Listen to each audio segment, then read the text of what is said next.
Hello guys, welcome back to the channel, and today we are studying about the chemical reactions of benzene.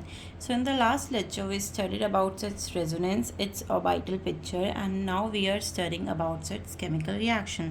तो देखो हमारी benzene की क्या क्या chemical reaction होती है। सबसे पहले तो हमारी बेंजीन जो होता है वो हमारा इलेक्ट्रोफिलिक सब्स्टिट्यूशन रिएक्शन देता है। अब हमने पढ़ा था कि सब्स्टिट्यूशन रिएक्शन क्या होता है, जिसमें हमारा कोई एक एटम को रिप्लेस करके एक दूसरा एटम आ जाता है। ठीक है, उसको हम सब्स्टिट्यूशन रिएक्शन कहते हैं। ये जर्नली एडिशन रिएक्शन शो नहीं करता है। देखो अगर ये हमारा एडिशन रिएक्शन शो करेगा तो बेसिकली जो कंपाउंड होगा ये कुछ और में ही कन्वर्ट बन जाएगा, ये तब बेंजीन रहेगा ही नहीं। ठीक है, तो हमारा जो बेंजीन होता है वो हमारा इलेक्ट्रोफिलिक सब्स्टिट्यूशन रिएक्शन देता है। बिकॉज देखो जो हाइड्रोजन होता है ना हमारा एक, वो रिप्लेस हो जाता है। अब देखो ये हमारा है एक बेंजीन। ठीक है, ये हमारा क्या है, बेंजीन है। रुको मैं इसका वो बना, बेंजीन है। देखो इधर हमें पता है हम हर एंड में एक एक हाइड्रोजन प्रेजेंट होता है। अब ये जो हाइड्रोजन है ना, मान लो Cl है, ठीक है, क्लोरीन जो होता है ना, अब इस हाइड्रोजन को जब रिप्लेस करके यहाँ पे क्लोरीन आ जाएगा तो इसको हम सब्स्टिट्यूशन रिएक्शन कहते हैं। ओके, तो यही होता है हमारा सब्स्टिट्यूशन रिएक्शन। अब हम इसका क्लासिफिकेशन पढ़ेंगे। देखो तो ये हमारे बेसिकली 5 टाइप्स के होते हैं electrophilic substitution reaction in benzene. First one is nitration, second one is sulphonation, third one is halogenation, fourth one is Friedel Crafts alkylation and the fifth one is Friedel Crafts acylation. Okay, so अब हम ना इन्हीं पांचों को मतलब इसी lecture में cover करेंगे। ठीक है, एंड नेक्स्ट लेक्चर से हम दूसरे टॉपिक कवर करेंगे। ठीक है, तो नाउ फर्स्ट इज़ नाइट्रेशन। तो देखो हमारा सबसे पहले नाइट्रेशन क्या होता है। देखो in this benzene reacts with concentrated HNO3 in the presence of concentrated H2SO4। देखो हम क्या करते हैं, हमारा जो बेंजीन होता है, हमारा बेंजीन का स्ट्रक्चर क्या होता है, ये हमारा रिएक्ट करता है HNO3 के साथ। ठीक है, in the presence of H2SO4 sulphuric acid की प्रेजेंट में टू फॉर्म नाइट्रोबेंजीन बना देता है हमारा। ठीक है, ये देखो ये क्या हो गया, हमारा बेंजीन हो गया। बेंजीन किसके साथ रिएक्ट कर रहा है, HNO3 के साथ, to in the presence of catalyst H2SO4 sulfuric acid to form nitrobenzene. देखो नाइट्रोबेंजीन, हमने इसको नाइट्रोबेंजीन क्यों बोला, क्योंकि इसमें हमारा NO2 ग्रुप अटैच हो गया है एंड गिव्स वाटर। ठीक है, हमारा नाइट्रेशन में बेसिकली हमारा NO2 ग्रुप अटैच हो जाता है हमारा बेंजीन में। देखो सबसे पहले हमारा जो बेंजीन होता है वो क्या करता है, सबसे पहले हमारा HNO3 के साथ रिएक्ट करेगा और H2SO4 के साथ रिएक्ट करेगा। देखो नाइट्रेशन का तो यही है, मेनली जितने भी 90% ऑफ द कंपाउंड्स में जब नाइट्रेशन होता है ना, लाइक ऐसे ही एरोमेटिक कंपाउंड्स में, तो उसमें HNO3 और H2SO4 तो आता ही आता है, तभी हमारा NO2 अटैच होता है और नाइट्रोबेंजीन बनता है। ठीक है, ये हमारा नाइट्रेशन हो गया। तो चलिए अब इसका मैकेनिज्म समझते हैं। सो ये है इसका मैकेनिज्म। तो सबसे पहले हमारे स्टेप 1 में क्या होता है, फॉर्मेशन ऑफ एन इलेक्ट्रोफाइल। देखो अब ना हम 3 स्टेप ही पढ़ेंगे, मतलब जितने भी हम रिएक्शन पढ़ेंगे उसमें बेसिकली 3 स्टेप ही होगी। सबसे पहला हो जाएगा formation of electrophile, second one is formation of carbocation and third one is loss of proton या डीप्रोटोनेशन। ठीक है, तो अब हम इसको डीप में पढ़ेंगे। देखो फॉर्मेशन ऑफ इलेक्ट्रोफाइल क्या होता है, हमें पता है कि इसमें हमारा HNO3 और H2SO4 प्रेजेंट होता है। देखो तो HNO3 को हमने खोल के लिख लिया, H ये रहा, NO2 ये रहा और O ये रहा। ठीक है, हमने इसको खोल के लिख लिया, हमारा H प्लस ये रहा। ये देखो ये H2SO4 है, अगर हम H2SO4 को ऐसे लिख लेंगे तो इसमें कोई प्रॉब्लम तो नहीं है। तो इसमें हमारा देखो क्या फॉर्म हो जाता है, HSO4 अलग हो जाता है, ये जो होता है ये अलग हो जाता है, और ये जो O होता है, ठीक है, ये जो यहाँ पे ना बॉन्ड होता है ना, यहाँ पे हमारा बॉन्ड ब्रेक हो जाता है। ठीक है, जब H इसके साथ रिएक्ट कर देता है तो हमारे ये H2O बना लेते हैं। देखो H2O कहाँ से आया, जब ये वाला HSO4 का, जब हमारा H2SO4 था, H2SO4 से हमने एक H हटा लिया। ओके, तो ये जब एक H हमारा HO के साथ रिएक्ट करता है तो हमारा H2O वाटर बन जाता है और ये NO2 अलग से कंपाउंड बन जाता है। तो NO2 कहाँ से आया, HNO जो 3 था ना उसमें से ही हमारा NO2 आया। ओके, ये रहा हमारा NO2। ठीक है, अब सेकंड स्टेप क्या होता है हमारा, formation of carbocation. Second step is formation of carbocation. ठीक है, अब देखो कार्बोकेटायन क्या होता है हमारा, बेसिकली कार्बोकेटायन मीन्स होता है हमारा कार्बन का कैटायन। ठीक है, देखो ये होता है हमारा बेंजीन। अब देखो बेंजीन के हमने देखो हमारा जो इलेक्ट्रोफाइल बना था, अब जब देखो हमारा इलेक्ट्रोफाइल इसके साथ रिएक्ट करता है ना, तो हमारा जो H होता है, ये देखो ये ऐसे पार्शियल बॉन्ड्स बना लेते हैं। ठीक है, अब मैंने इसको ऐसे रिप्रेजेंट करा, आप इसको ऐसे H अगर यहाँ पे तो ऐसे ऐसे ऐसे ऐसे पार्शियल बॉन्ड से रिप्रेजेंट कर सकते हो, या डॉटेड बॉन्ड से ऐसे ऐसे डॉटेड बॉन्ड से रिप्रेजेंट कर सकते हो। ठीक है, तो ये हमारे दोनों अटैच होता है। ये ऐसा स्टेज होता है, ये इंटरमीडिएट स्टेज होता है जहाँ पे हमारे दोनों ही ऑलमोस्ट अटैच रहते हैं और अभी दोनों में से कोई नहीं निकला होता, जहाँ पे हमारा NO2 अटैच हो जाता है और H जो होता है वो निकलने की कंडीशन में हो जाता है, ठीक है। तो अभी तब हम इसको बोल देते हैं। अब देखो हमें पता है कि हमारी कार्बन की वैलेंसी क्या होती है, 4 होती है, ठीक है।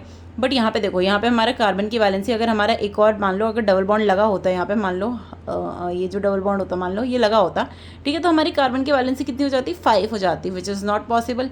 तो हमने क्या करा ना, यहाँ पे कार्बन का डबल बॉन्ड हटा के यहाँ पे एक प्लस चार्ज दे दिया, ठीक है।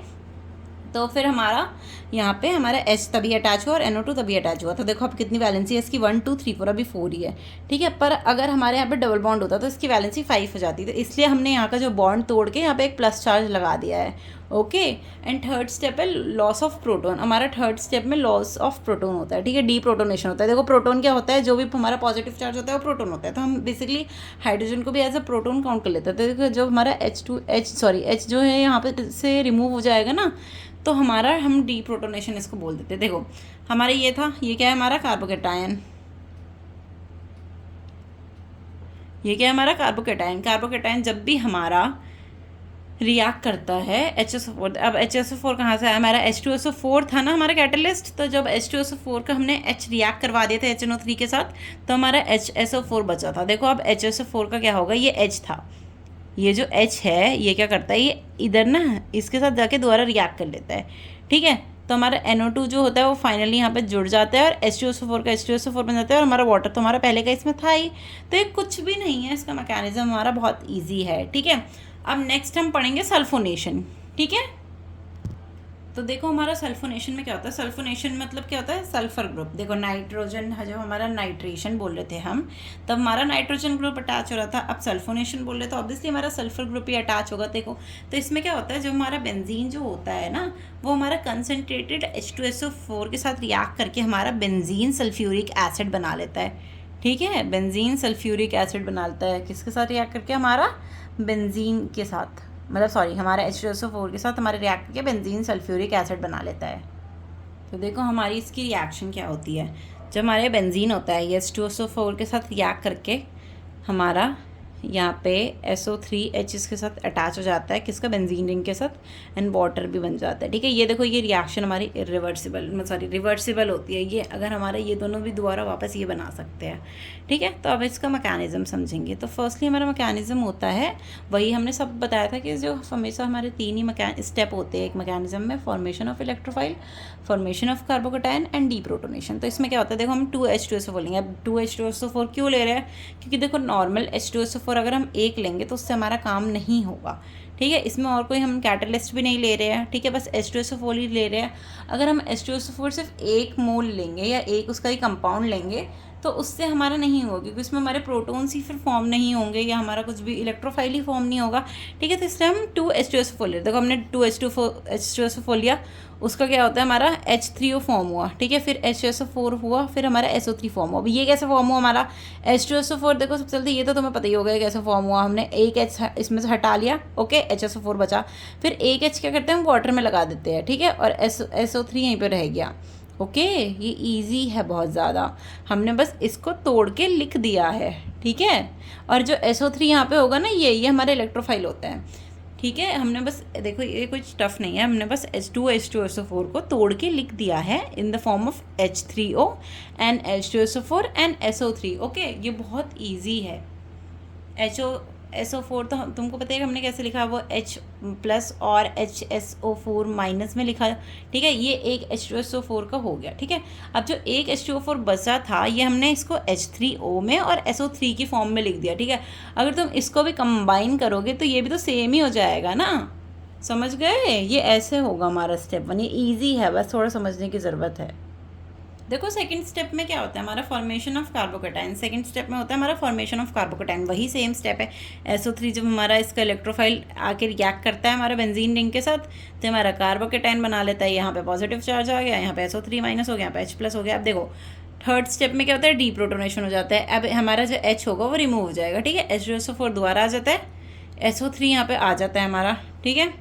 SO3 आ गया, H2SO4 आ गया हमारा, ठीक है। जब हम इसको वाटर के साथ दोबारा रिएक्ट करवाते हैं, सॉरी जो हमारा हाइड्रोनियम आयन बना था, तो हमारा एक यहाँ पे SO3H अटैच हो जाता है। देखो ये इसका है, ठीक है, इसमें हमारे 3 H है, तो एक H जो होता है वो इसका आके यहाँ पे अटैच हो जाता है और फिर हमारा ये जो कंपाउंड फॉर्म होता है ये हमारा मतलब तुम्हारा बेंजीन सल्फ्यूरिक एसिड हो जाता है, ठीक है, और हमारा H2SO4 हो जाता है और H2SO4 हो जाता है, ठीक है, ये हमारा फॉर्म हो जाता है, समझे।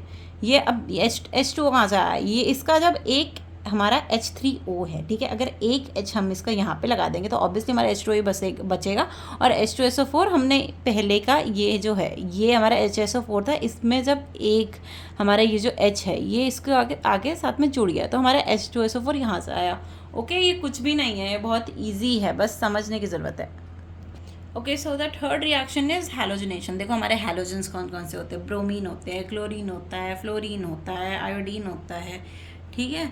तो अब हम उनको रिएक्ट करवाएंगे। देखो फ्लोरीन बेसिकली रिएक्ट नहीं करता है इतनी जल्दी, क्योंकि फ्लोरीन जो होता है वो उसका साइज़ बहुत छोटा होता है और वो स्टेबल भी होता है, ठीक है, इसलिए फ्लोरीन हमारा इतनी जल्दी रिएक्ट नहीं करता है as compare to bromine, chlorine and iodine, ठीक है, ये हमारे जल्दी रिएक्ट कर जाते हैं। और एक जो होता है फ्लोरीन का, उसमें हाइड्रोजन बॉन्डिंग भी होती है, ठीक है। तो अब हम पढ़ेंगे हैलोजिनेशन क्या होता है। देखो हैलोजिनेशन हमारे जो हैलोजन जब हमारा बेंजीन के साथ रिएक्ट करके इन the presence of catalyst AlCl3 हमारा क्या बना देते हैं, हमारा हैलो बेंजीन बना देते हैं, क्या, ओके, हैलो बेंजीन बना देते हैं। जैसे हमारे देखो एग्जांपल देखो, हमारा ये बेंजीन है, हमारा क्लोरीन के साथ रिएक्ट कर रहा है in the presence of AlCl3 to form chlorobenzene and HCl, ठीक है, HCl as a side compound. अब हम इसका मैकेनिज्म पढ़ेंगे। देखो मैकेनिज्म क्या क्या है, सबसे पहले हमारा स्टेप 1 मैंने बताया था कि जो हमारे लाइक 3 स्टेप्स होती है, formation of electrophile, second one is formation of carbocation, third one is reprotonation. अभी तक तो आप लोगों को याद भी हो जाना चाहिए कि 3 स्टेप होती है, ओके। तो देखो first one is formation of electrophile. देखो इलेक्ट्रोफाइल कैसे फॉर्म होता है, हमने इसमें देखा कि हमारा Cl2 होता है और AlCl3 होता है, तो हम इसको कैसे लिखते हैं, Cl2 एक Cl एक Cl, AlCl3 का एक, ऐसे लिख देते हैं, ठीक है। देखो Cl ये रहा हमारा, अब AlCl4 ये रहा हमारा। देखो ये AlCl4 कैसा आता है, देखो Cl एक यहाँ पे आया है, अब इसका जब बॉन्ड टूटा तो हमारा एक Cl यहीं पे अटैच हो जाता है, तो ये Cl3 था, तो एक और Cl आ जाएगा तो Cl4 हो जाएगा, पर इसमें माइनस चार्ज इसलिए आ जाता है क्योंकि इसने इस वाले कंपाउंड का आयन लिया, ठीक है। तो हमारा फर्स्ट स्टेप है फॉर्मेशन ऑफ इलेक्ट्रोफाइल। अब ये हमारा इलेक्ट्रोफाइल होता है इधर, ओके। देखो सेकेंड स्टेप क्या होता है, attack of electrophile on the benzene to form carbonium ion, ठीक है। अभी दोबारा हमारा इसमें इंटरमीडिएट फॉर्म हो जाता है, ये हमारा H था, ठीक है, इसमें हमारा क्लोरीन जो होता है, जो क्लोरीन हमारा इसमें इलेक्ट्रोफाइल था, ये रिएक्ट करवा देता है हमारा और हमारा कार्बोनियम आयन बन जाता है। और आप लोगों को पता है कि इसमें हमारा कार्बोनियम आयन कैसे बनता है, मैंने बता दिया, मैंने नाइट्रेशन सल्फोनेशन मैंने दोनों में बताया कि कार्बोनियम आयन कैसे बनता है। हमारा H इधर आ जाता है, N ये बन जाता है। तो देखो हमारा जो फॉर्मेशन हमने बता दिया, ये मैंने तुमको सल्फोनेशन नाइट्रेशन सब में बता दिया कि ये हमारा कार्बोनियम आयन कैसे बनता है, ओके। मैं एक और बार बता देती हूँ। देखो हमारा कार्बोनियम आयन कैसे बनता है, ये हमारा मतलब बेंजीन था नॉर्मली, इसमें हमारा जब इलेक्ट्रोफाइल अटैक करता है तो ये दोनों जो होते हैं यहाँ पे बन जाता है, हमारा इलेक्ट्रॉन यहाँ पे जो होता है 5 बॉन्ड हो जाते हैं, तो वो एक बॉन्ड हटने के लिए हमारे इधर पॉजिटिव चार्ज हो जाता है, ठीक है, डैट्स इट, ये इतना ईजी होता है। हमारा स्टेप 3 है, हमारा लॉस ऑफ प्रोटॉन होता है स्टेप 3 में, ठीक है। ये देखो ये हमारा ये रहा कार्बन मतलब कार्बोकेटाइन, इसमें जब हमारा AlCl4 अटैक करता है, अब AlCl4 कहाँ से आया था, हमने स्टेप 1 में AlCl4 बनाया था, ठीक है। ये हमारा क्लोरोबेंजीन फॉर्म हो जाता है, ठीक है, ये हमारा देखो Cl यहाँ पे अटैच हो गया, HCl बन गया और AlCl3 बन गया। अब HCl और AlCl3 कहाँ से आया, ये देखो सबसे पहले तो H जो होता है, ठीक है, H इसमें से H रिमूव होगा, ठीक है, और तो इसमें से एक Cl रिमूव होगा, ठीक है, क्योंकि इसका देखो वैलेंट ही नहीं है, अगर Cl4 में इसका कुछ वैलेंट ही नहीं है, हमारा HCl जब ये बन जाता है ना तो ये वैलेंट हो जाता है और AlCl3 में भी वैलेंट हो जाता है, ठीक है। तो हमारा ऐसे ही हमारा क्लोरोबेंजीन बन जाता है, ठीक है। And next is Friedel craft alkylation. देखो इसमें हमारी 2 नेम रिएक्शन है, फ्रीडल क्राफ्ट एल्काइलेशन में एंड फ्रीडल क्राफ्ट एसाइलेशन। तो ये दोनों नेम रिएक्शन है, तो ये दोनों इंपॉर्टेंट है, तो इनको अच्छे से पढ़ना, ओके। सो अब हम पढ़ेंगे फ्रीडल क्राफ्ट एल्काइलेशन। देखो एल्काइल ग्रुप क्या होता है हमारा, जो एल्काइल ग्रुप बेसिकली हमारा जो हमारा हैलोजन जो होता है ना हमारे एल्काइल ग्रुप के साथ अटैच होता है, हैलोजन हमारा मिथाइल ग्रुप के साथ अटैच होता है या इथाइल ग्रुप के साथ अटैच होता है, तो हम उसको एल्काइल बोल देते हैं, ठीक है, एल्काइल। जब हमारा देखो एल्काइल में बेसिकली बोलना चाहूँगी जो ये यहाँ पे साइड में देख लो, अगर जब हमारा CH4 नॉर्मली हमारा CH4 होता है, ठीक है, नॉर्मली क्या होता है हमारा CH4 होता है, 1 मिनट, हाँ, तो मैं बोली थी नॉर्मली हमारा CH4 होता है, ठीक है। CH4 क्या होता है, हमारा मीथेन होता है। जब मीथेन का एक हमारा हाइड्रोजन रिमूव हो जाता है, जब मीथेन का एक हाइड्रोजन हम रिमूव करके इसमें हमारा कोई भी हैलोजन ग्रुप अटैच कर देते हैं, इसको हम मिथाइल बोल देते हैं।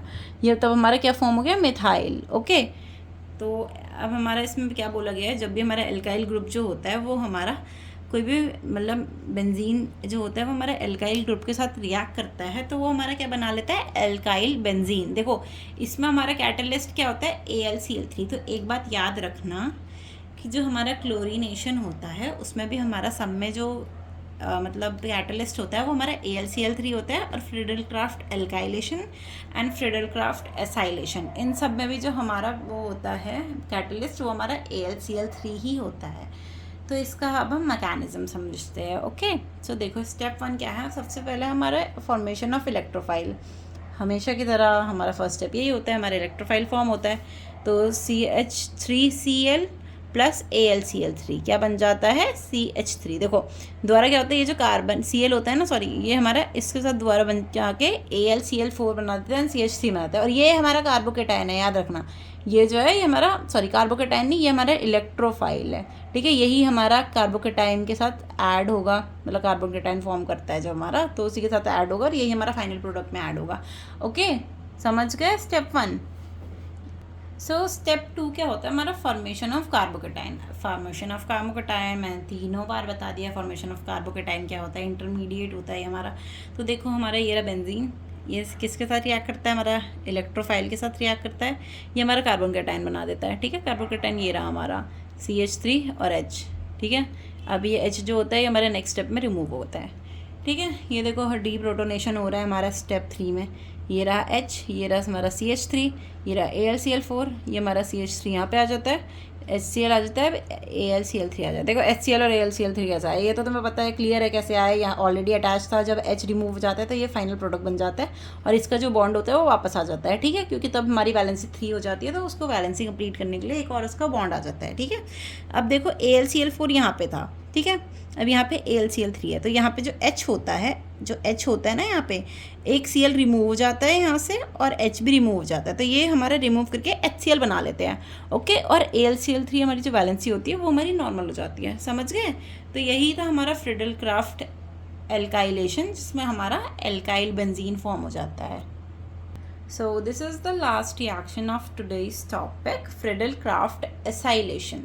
एसाइल क्या होता है हमारा, देखो एसाइल हमारा एक बेसिकली ग्रुप होता है जिसमें हमारा एक तरफ, देखो हमारे, तुम्हें कीटोन पता है, कीटोन क्या होता है, मैं बताती हूँ कीटोन क्या होता है। देखो कीटोन क्या होता है हमारा, CH3 मान लो ये ऐसे है, ये हमारा ये है, और ये हमारा ये है ऐसे, ठीक है। तो ये हमारा कीटोन होता है। तो जब हमारा ये CH3 रिमूव करके इसमें तुम हमारा हैलोजन ग्रुप लगा देते हो ना, तो ये हमारा एसाइल फॉर्म हो जाता है, ठीक है। एसाइल ग्रुप बन जाता है जब कीटोन से तुम CH3 रिमूव करके, ठीक है, Cl लगा दे रहे हो, तो ये हमारा एसाइल ग्रुप बन जाता है, समझ गए। इसी को हम एसाइलेशन बोलते हैं, ठीक है। बट हमारा फ्रिडल-क्राफ्ट एसाइलेशन क्या होता है, देखो इसमें हमारा क्या होता है, जब हमारा बेंजीन ग्रुप जो होता है वो हमारे एसाइल ग्रुप के साथ रिएक्ट करता है in the presence of AlCl3 to form a acyl benzene, ठीक है। यही हमारा एसाइलेशन होता है। हमारा जब फ्रिडल-क्राफ्ट में क्या होता है, सुनो, हमारा जब ये बेंजीन होता है ये हमारा एसाइल ग्रुप के साथ रिएक्ट करता है। एसाइल ग्रुप क्या होता है हमारा, जब हमारा CH3C डबल बॉन्ड OCl, ठीक है, ये हमारा बेसिकली कीटोन से ही हमारा डिराइव होता है। कीटोन को जब हम Cl के साथ, मतलब कोई भी हैलोजन के साथ रिएक्ट करवाते हैं तो हमारा एसाइल ग्रुप फॉर्म हो जाता है, ठीक है, in the presence of AlCl3 to form acyl benzene, ठीक है। ये देखो इसमें क्या होता है, ये हमारा Cl जो ग्रुप होता है ना ये हट जाता है, और ये जो ये वाला फॉर्म होता है ये होता है यहाँ तक, ये लग जाता है, ठीक है। ये हमारा बेसिकली फ्रिडल-क्राफ्ट एसाइलेशन होता है। तो इसका मैकेनिज्म समझ लेते हैं जल्दी जल्दी। देखो स्टेप 1 क्या होता है हमारा, स्टेप 1 होता है फॉर्मेशन ऑफ इलेक्ट्रोफाइल। इलेक्ट्रोफाइल क्या होता है, ये देखो सबसे पहले हमारे ये क्या है, ये एसाइल ग्रुप है, ये हमारा AlCl3 है, ठीक है। हमारा ये जो होता है ना, इसमें से हम क्लोरीन रिमूव करके दोबारा इसमें से ही लगाते हैं। अब क्लोरीन इसमें रिमूव होगा तो क्या आएगा हमारा, यहाँ पे दोबारा हमारा AlCl4 फॉर्म हो जाता है, ठीक है, और ये हमारा प्लस हो जाता है। तो ये हमारा एज आ इलेक्ट्रोफाइल एक्ट करता है, जो हमारा बाद में बेंजीन पे मतलब रिएक्ट करेगा। Okay, so in the next step we have the formation of carbocation. हमें पता है कार्बोकेटाइन कैसे फॉर्म होता है, यहाँ पे हमारा हाइड्रोजन होता है और यहाँ पे जब हमारा जो एसाइल ग्रुप होता है ये हमारे रिएक्ट करते हैं तो ये हमारा कार्बोकेटाइन फॉर्म हो जाता है, ठीक है। थर्ड स्टेप में क्या होता है, हमारा डीप्रोटोनेशन हो जाता है, हमारा जो होता है H रिमूव हो जाएगा, ठीक है। ये देखो क्या होता है, हमारा AlCl4 हमारा अटैच होता है यहाँ पे, ठीक है। ये हमारा, हमें पता था कि हमारा जो H होना है वो रिमूव हो जाता है। अब देखो ये दोबारा यही है, H जो होता है वो रिमूव हो जाता है, यहाँ पे से एक Cl रिमूव हो जाता है, यहाँ से HCl बन जाता है, यहाँ से AlCl3 बन जाता है, ठीक है। इनको तुम लिखो ना लिखो मतलब नहीं है, बट मेन प्रोडक्ट लिखना है विच इज़ एसाइल बेंजीन, ठीक है। यही हमारा फाइनल प्रोडक्ट है। तो देखो आज का हमारा लेक्चर कंप्लीट हो गया है, हमने इसकी सारी केमिकल रिएक्शंस पढ़ ली है। Thank you for watching and in the next video we will study about the further topics. Okay, thank you.